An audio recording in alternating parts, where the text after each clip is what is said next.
You're tuned to the Leadership Strategy Foundry with host Neil Evans. In each episode, he interviews top influencers in the financial services business sector. One of them might just spark that idea that ignites your bottom line. Here's Neil.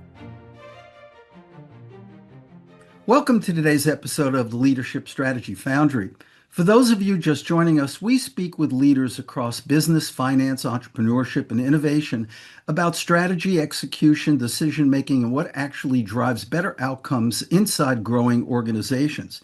Today, we're joined by Gillian Muessig. Gillian co-founded Moz, one of the most influential companies in the history of search and inbound marketing, and has spent the 3 decades since mentoring founders, advising institutions like the Gates Foundation and the U.S. State Department, no less. She also co-hosts VC Confidential, a show built around pulling back the curtain on how venture capital actually works.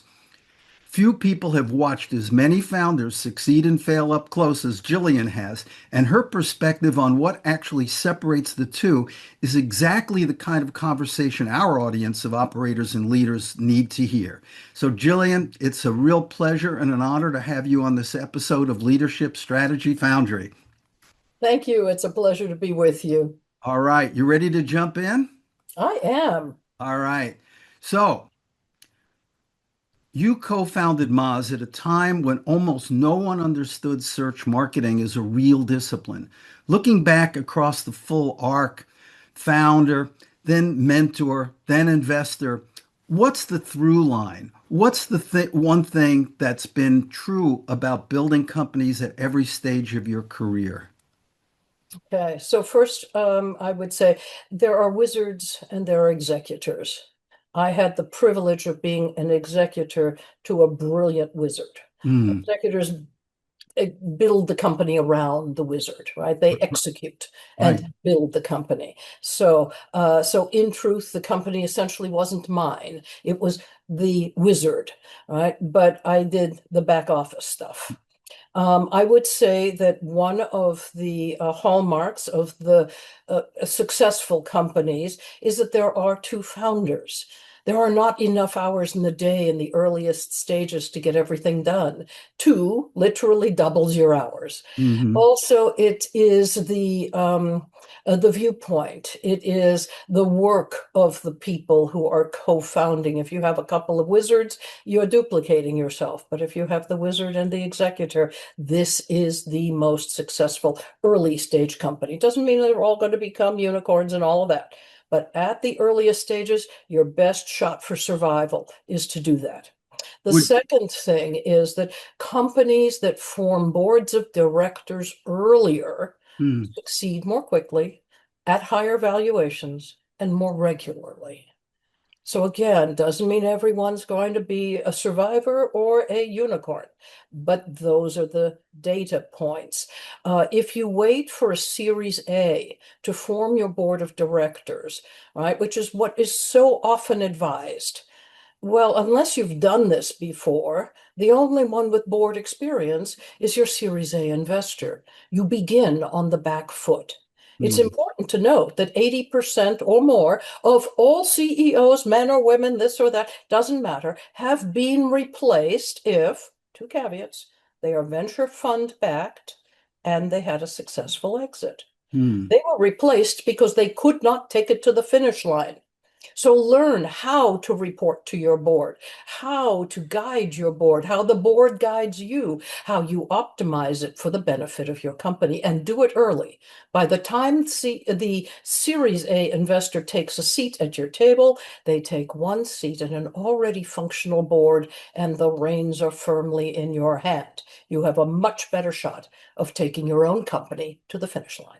One thing you said that was really interesting that I think that many founders fail to realize is that you have to have the strategy, but you also have to have the execution as well. And I think that's kind of parallel to your analogy of the wizard and the executor, Yes. and so that's great. Oh. After 30 years and thousands of companies, you must see patterns the rest of us miss, right? What's the pattern in founders who actually make it that took you the longest to recognize? Well, there are assets and attributes of successful CEOs and successful companies. We talked about a couple of those attributes or assets actually that will help a Hmm. company to survive. More than one founder, right? Founderitis is a thing. A solo founder who cannot give away their ideas or give away their Legos, can't trust anybody else to do stuff. Mm, Doesn't mean it's a bad company, but it is not a scalable corporation. It right. will be a lifestyle business, and some of those can be very profitable, but you should know the difference. What I find in the assets and the attributes that perhaps many people miss is humility. Mm, Humility in the founders rather than bravado, right? In the beginning, there's no question some bravado is going to help. If you don't toot the horn, who will, and all of that. And so many people have been funded. Oh, I'm going to make you $1 billion in 5 minutes, and there's no detail, and they get their money. I mm, get that. But over the long haul, those who approach leadership with humility are more self-aware. They are more aware of others. There's an empathy component in there, and they do better to build stronger cultures, longer lasting, in other words, sustainable cultures that the very finest people in any industry are going to want to work for and with. Makes mm. a huge difference. Yeah, that's, we speak quite a bit on this podcast about founders, how incredibly important it is for founders to be transparent and that humility, that's very, very, very important. You can certainly have ego for sure, but at the same time, you have to be willing to bend, break, and take criticism in order to move to the next step. So I think that's really a very, very telling comment that you made. Thank you. You've mentored at Techstars, Microsoft's Accelerator, and dozens of programs worldwide. When you're evaluating a founder today, what matters most to you that has nothing to do with the product or the market? I mean, we've kind of talked about it a little bit, right? But there's more to it for sure. Yeah. We generally call it teachable. Teachable. Right, right. The teachable founder. In other words, those founders who are constantly pushing back. If you offer them something as, yeah, but, yeah, but, yeah, but. The yeah buts are a problem. And no question, I was guilty of the same in my youth. And if you don't outgrow it somewhere over your adulthood, you never get that company built. Hmm. Right? It's the ability not only to take in that, if you will, corrective advice, could be, that kind of thing, or even encouragement, but also to sort through it, to sift through it. So you don't yeah, but immediately. You take it all in. Thank you for your input. And then it's your job as a real leader to look at the entire chessboard and decide, right, the full playing field, and decide what serves your company well and what doesn't. What serves you versus your company? That's an important one. Am I just feeding myself, my own money, my own ego, or am I really serving my company? Right. So those are sometimes not always aligned. But more than that, you're going to get an awful lot of input. Like being a parent, you'll get 1,001 people who know how to raise that child better than you do. Right? Hmm. Take the input and then decide, what am I going to implement and what do I let go? Just this kind of a not off topic, but a little bit of a side topic that you triggered. When you're dealing with founders in that stage at which you're ready to adopt them, what is generally the first hire that you encounter with that founder? In other words, I need you to divest yourself of X. What normally is that? Is it sales? Is it go to Finance. marketing? Is it, pardon? Finance every time. Really? Finance. Finance? Yes, finance. Absolutely. It doesn't mean they have to hire them in-house, but they've got to give away those books. Your best and highest use as an early stage founder is not to be keeping your own books. I don't care if you're good at QuickBooks or not, right? Many founders just do it in Excel, and many big companies still work in Excel. You don't Right. need to use QuickBooks, and there are other options out there too. But you get the idea. Somebody else has to keep those books. You don't have the time, you shouldn't have the inclination, or you're not a leader. That's information that somebody else has to give you, and they have to do it in GAAP. which is generally accepted accounting principles. It's Right. insane to try to do that on your own. And I've made that mistake too. So I made a lot of mistakes, by the way, all the mistakes you could possibly make, and only just enough right decisions that I squeaked through to success. I, So if you want to avoid the big one, I believe it cost me more than $60,000 to fix whatever the heck it was. And I wasn't trying to hide a thing. I just didn't know it. I that's did my just best as a small business, but as soon as you take on investment, you're going to have to get some things in, more rigorous. Do it early, save yourself the time and the money. Right.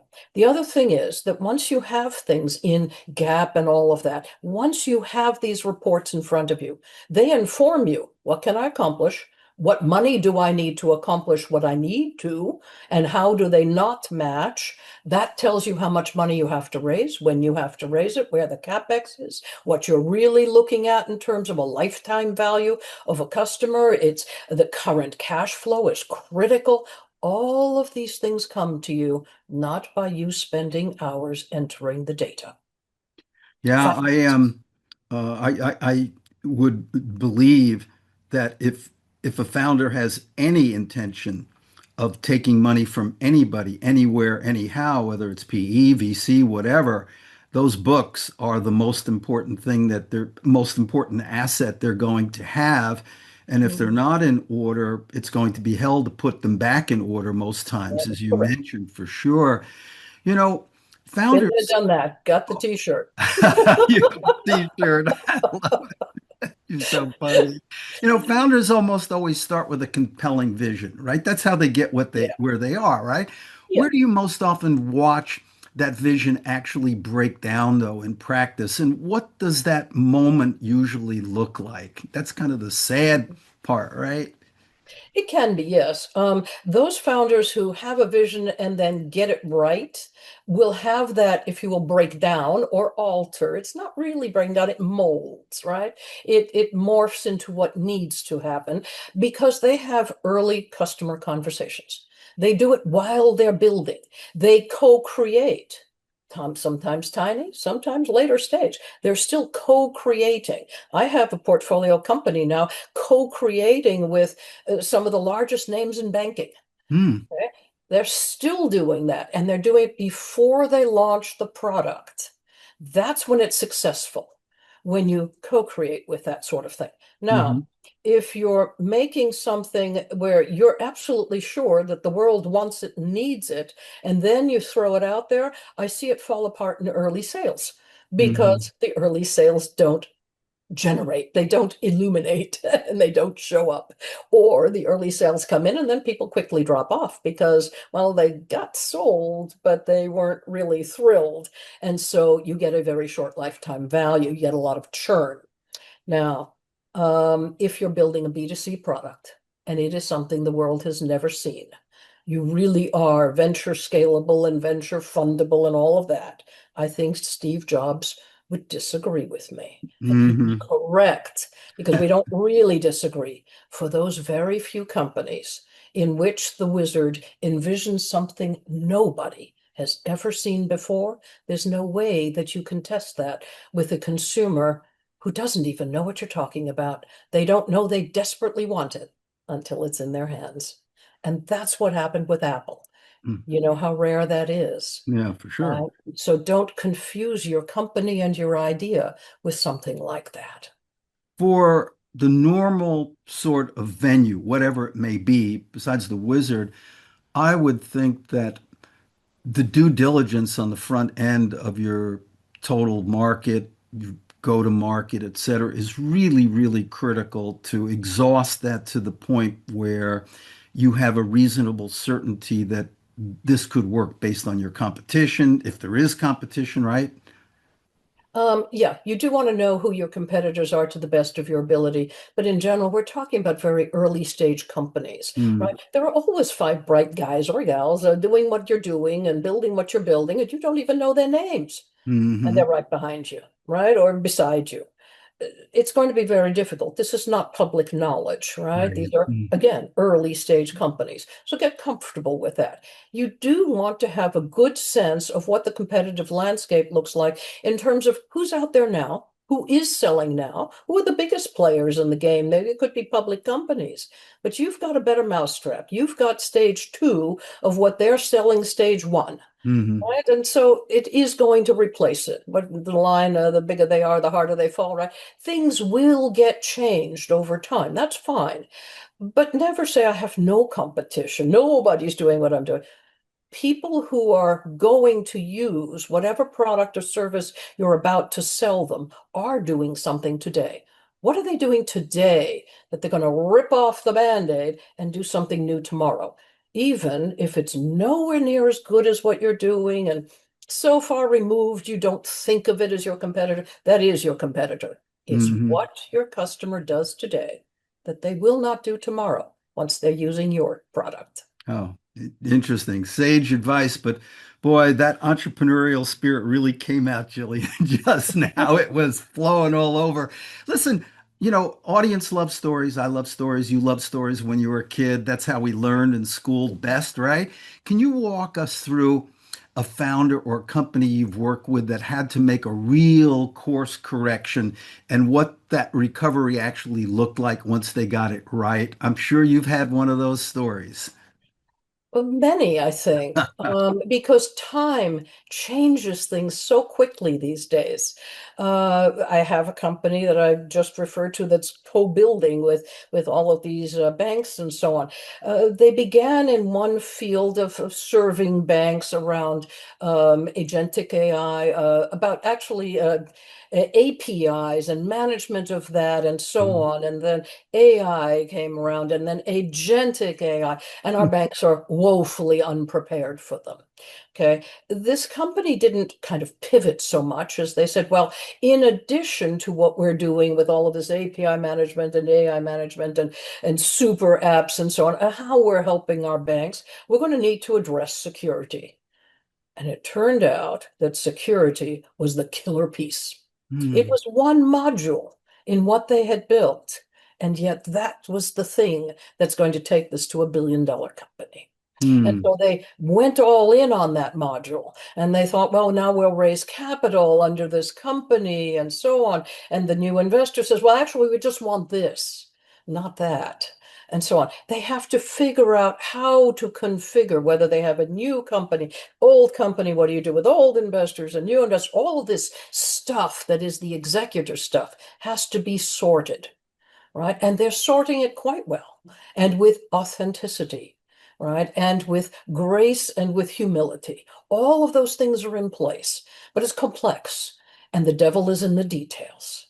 Right? What they found was that as the world moved quickly towards this agentic AI across the banking system here, the fintech industry, many other industries will be affected as well, and they can address all of them.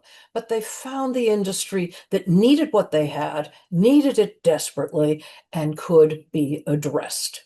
Mm. So the success factors are the ability of leadership to identify where the killer piece is. And it can be just one piece of what you're building. Stop looking at the whole thing, go full bore. The Mhm. second thing is the market is ready. It's ready now. It is desperate. Again, you go for that one piece, but you use the market to help build it to its, full, how should I say, standalone fruition, if you will.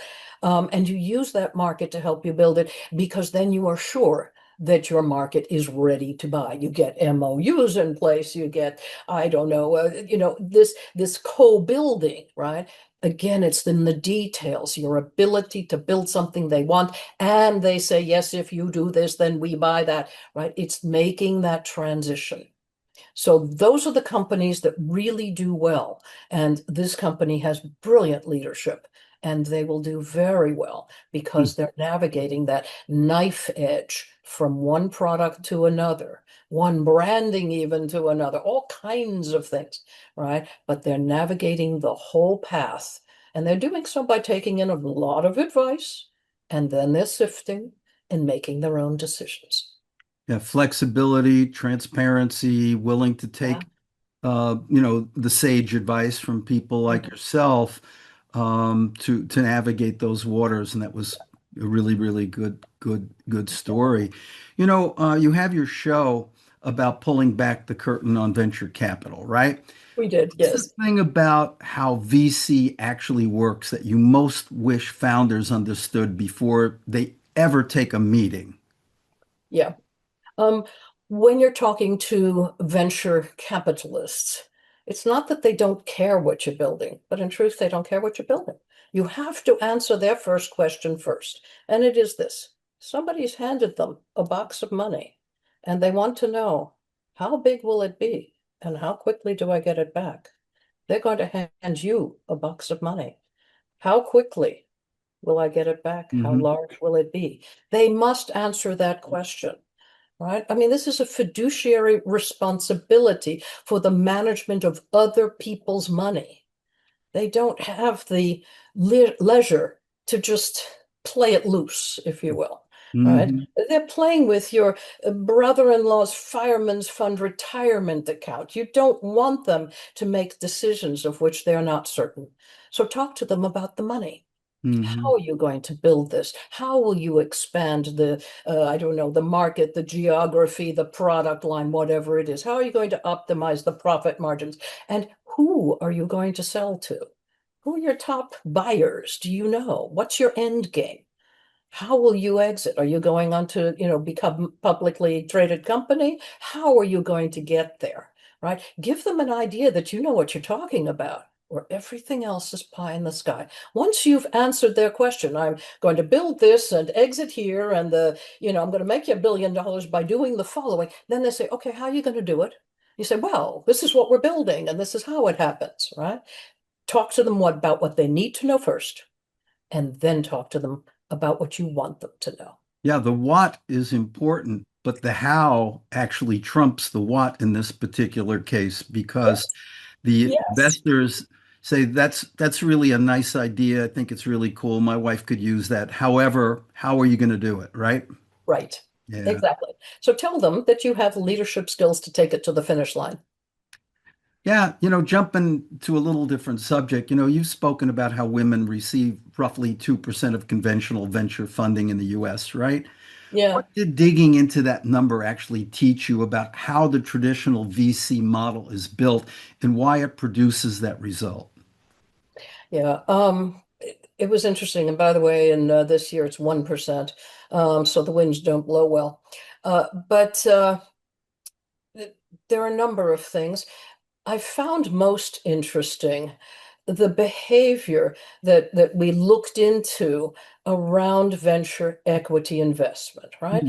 Most of those folks are men. Merely 4%, even a couple of years ago, were women at all in these major firms making those decisions and so on. And, of the 98% or 99% of the capital Hmm. that goes to guys, more than two-thirds of it goes to tall, white, American spoken, youthful, slender, able bodied males from Harvard or Stanford, just two universities in the entire planet, with a baritone voice. Hmm. Everything, including the baritone voice, points off if you don't have it. The tall white men on Sand Hill Road are replicating themselves. So now the question is, what's really going on here? We must stop shouting at the tall white men with baritone voices to do better and so on. They are doing what they are literally programmed to do, Hmm. right? Humans are comfortable with humans like themselves, despite the hats and the mugs and the t-shirts that say otherwise. Different is dangerous, and it always has been. If a humanoid infant had cozied up to a saber-toothed tiger some 30,000 years ago, it didn't last long. It Hmm. had to instinctively cozy up to its own kind for survival. Hmm. But it is not only humans, it's all mammals. And all the birds that fly in flocks, and all the fish that swim in schools, and even the plants on our planet grow in clusters. This is a survival mechanism of a carbon-based life form. We are not going to change it. So now the question changes. What are we going to do about it in 2026 when it no longer serves the planet?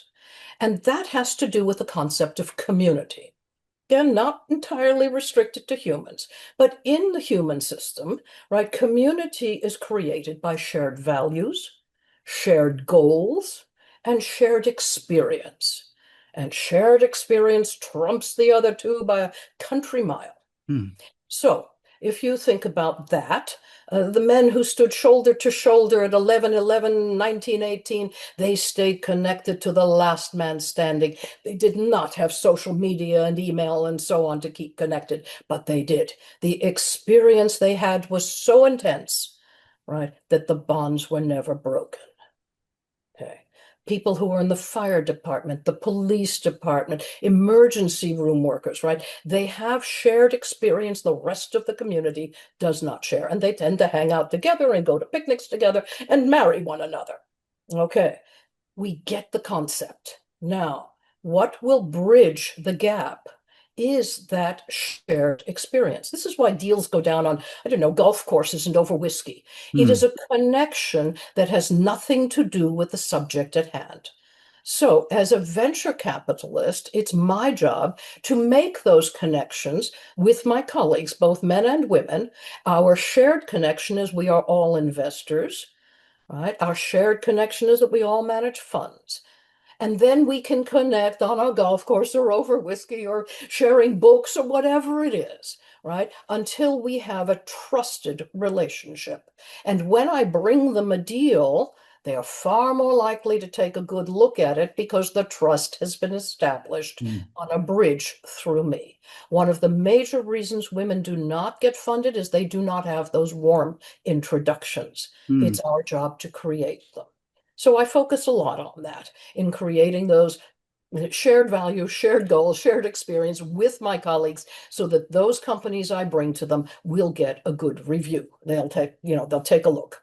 The second thing is the concept of pattern matching. A lot of work has been done about this. The Swedes did a lot of work on this for us. They gave a deck to a guy and a gal, sent them out to pitch all over the place and never crossing, the same VC so that they couldn't tell. The man would pitch or the woman would pitch, right? When the woman pitched and was offered the money, right, an investment, right, she was given a pre-money valuation that was 16% of the pre-money valuation awarded to a man who pitched exactly the same deck. Hmm. Again, what happened? The lack of pattern matching. And sometimes they were able to videotape these guys sitting around the table talking about the pitch thereafter. And Wow. they would literally scratch the medulla, the reptilian brain. I don't know, there's just something, whatever. They do not know why they make the decisions they make. None of us do. We think we're making it with the cerebral cortex. We're actually making it with the medulla, right? How could it be a good idea? It was coming from a body somehow that does not match mine. It didn't sound like me. It didn't look like me, and so on, right? You must get over that by being aware of it, no question, right? But again, it would help if somebody else whom you already trust has made the Hmm. connection. Right. So we have to be aware. We do have to, think about these things. I get it. But some of the statistics should also change some of these numbers. Women who are founders just perform better. The bottom line is that women in both the public and the private markets who are leaders in business, right, have been returning an average of 35% higher ROI to their investors on an annualized basis for more than 30 years of data. And I swear if I had 50, it would show the same. My Right, goodness. let's Yeah. not go nuts for a point. We're talking 35, and the money does not follow the money. So these are the things that people should be looking at and thinking about and so on. If you're an investor, follow the money. Think about what you're investing in, who is capital efficient, who's going to survive tough times. Great. Well, really, really interesting a bit right there. I know that with your organization, you're really working to help solve this problem. I've got a question. Do you think that our current communication in the world, social media, internet, et cetera, is helping that or making it worse? Because you talked about starting off about community, right? Building community, building relationships. and relationships. We all know that you do business with people that you know, like, and trust, and that's what you're trying to accomplish. So how can you precipitate that? Your thesis, says that the women are literally doing 35% better than you guys, right? That's your thesis. So how will you precipitate this? Well, much of it really is, hands-on. It's one-on-one conversations. It's meeting people and sharing coffee and, and so on. Um, uh, Certainly, we meet one another at conferences and events. We carry on conversations via email or a video call like you and I are having today. Um, all of these things are possible and they continue. Uh, Not so much in terms of broadcasting it, if you will. There's an awful lot of data out there that is being shared on places like LinkedIn, and they're being published by documents. I don't know, the Kaufman Foundation reports it, the Boston Consulting Group will report it. So many will. I get that. But really, the connection, the community is one-on-one and shaking hands. Nothing beats the connection of human to human contact. Yeah, for sure. Yeah. Switching gears a little bit, you've advised the Gates Foundation and the State Department on entrepreneurship. That's an amazing feat, right there, Gillian. What does the conversation look like when you're advising at that level versus mentoring a single founder one-on-one? Does the Mhm. core advice actually change, or you the same messaging? Oh, it shows up in overalls and looks like work. When I was advising at the Gates Foundation, I was not advising alone. I was part of an advisory group. I see. There were maybe 16 or 20 of us in a room, and many of us did stay in touch and still kind of support one another in our work and so on and have conversation. Each of us were put into a table of, I think there were about 4, 6 of us per table, and we were given a problem. The Gates Foundation is looking at this. And we were asked to weigh in.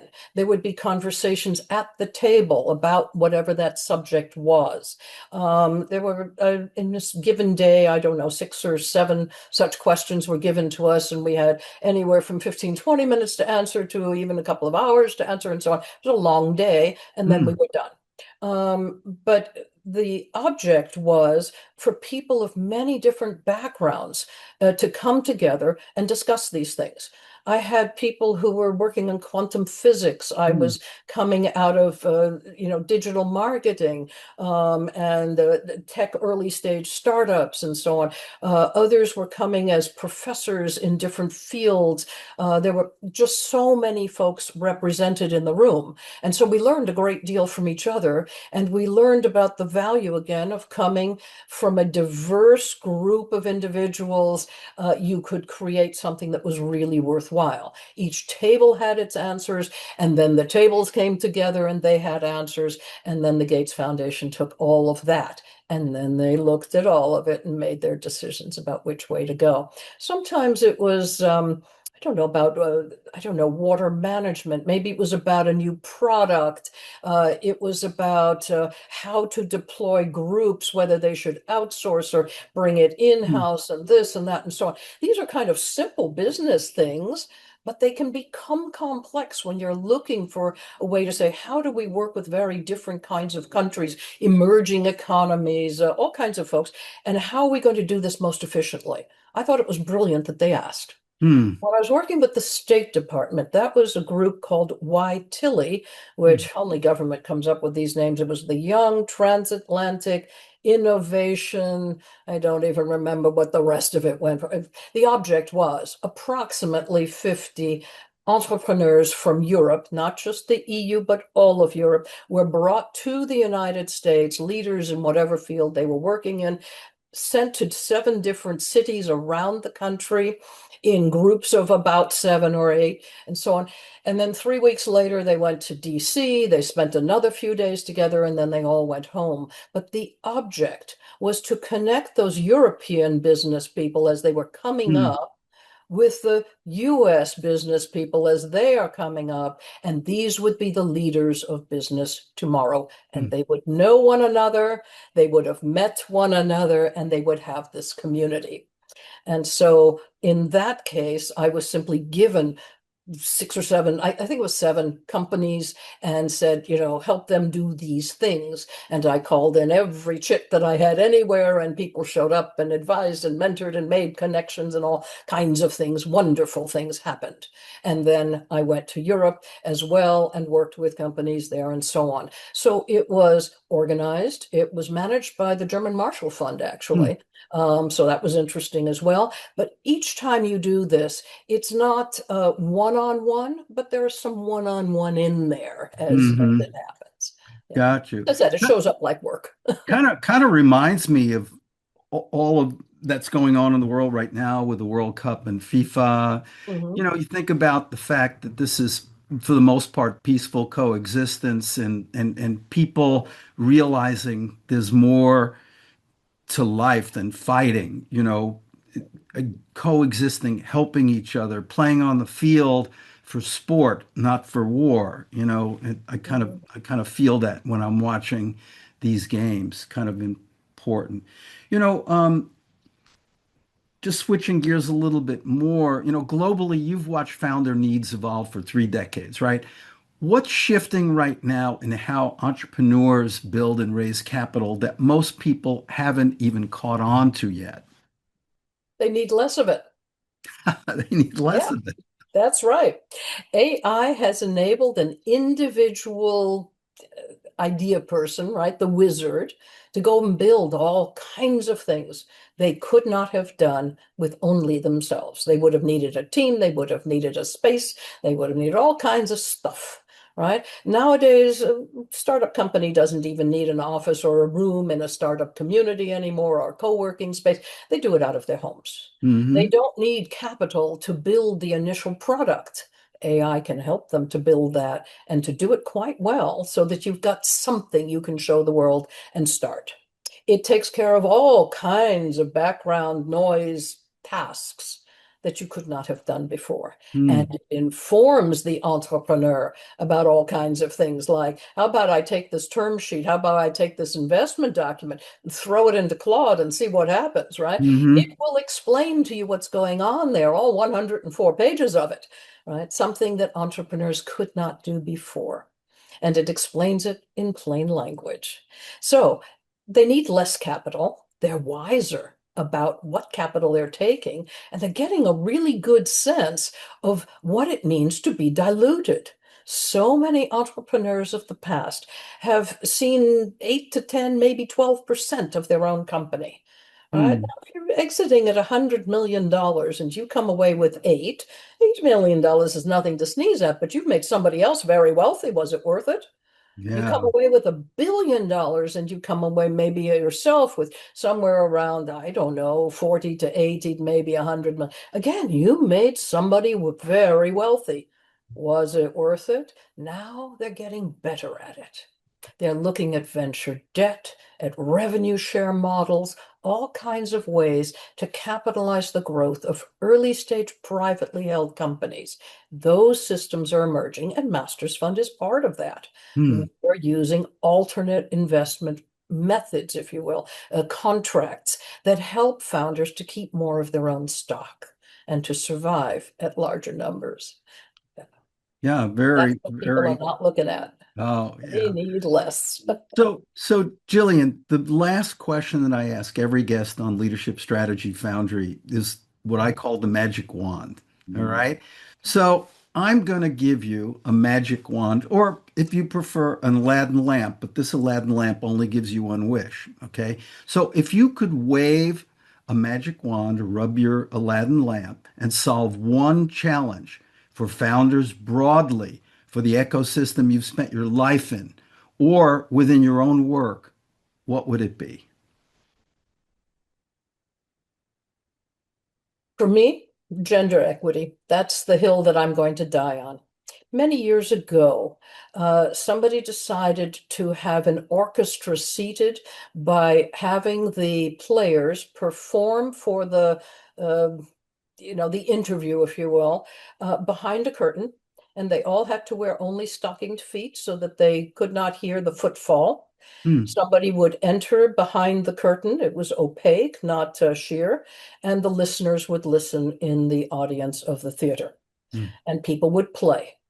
And instead of being 90 or 95% male, suddenly it was close to 50-50. Because it turned out that the women did play like the men. It was that pattern matching that mhm. made it difficult. I would like to find that curtain and help those women get a fair shot. I think that is a great wish. And it was absolutely the wish I knew you were going to make for sure after talking to you Yeah, and no understand your surprise. thesis and your life. Yeah. Listen, Gillian, it has been a real joy and an honor having you on this episode of Leadership Strategy Foundry. Thank you so much for your time. Very appreciated. Thank you. It was a pleasure to be here, and I enjoyed our conversation. Great. With that, I'll just say that's a wrap, and I hope the audience pays attention to Jillian, okay? 35% more money. You want to make more money? Talk to this woman right now. Jillian, before I forget, how can people reach out to you? I need to Chiron that onto the podcast. I almost forgot, but I did That's not. okay. So, Masters.vc. It was named after Sibylla Masters, who was an inventor in the United States. You can read all about it on the website, masters.vc. And I am Gillian at masters.vc. yeah, great. And it's a great site. I encourage you to visit it and take a look at their thesis on how they invest. Great, great job. With that, we'll just say goodbye, wave to bye, everybody, and we'll see you. Thanks again. We hope you enjoyed the session and hope you picked up a pearl or two. Just a parting note, of the many business leaders to whom we speak, we find that one of their most pervasive issues is about filling their pipelines with qualified leads. If that's an area of concern where your organization could use an assist, head on over to aisolutionsfoundry.com and book a complimentary strategy session. This is one of our many programs that help organizations like yours build financial value that drops directly to their bottom line. See you on the next episode of the Leadership Strategy Foundry.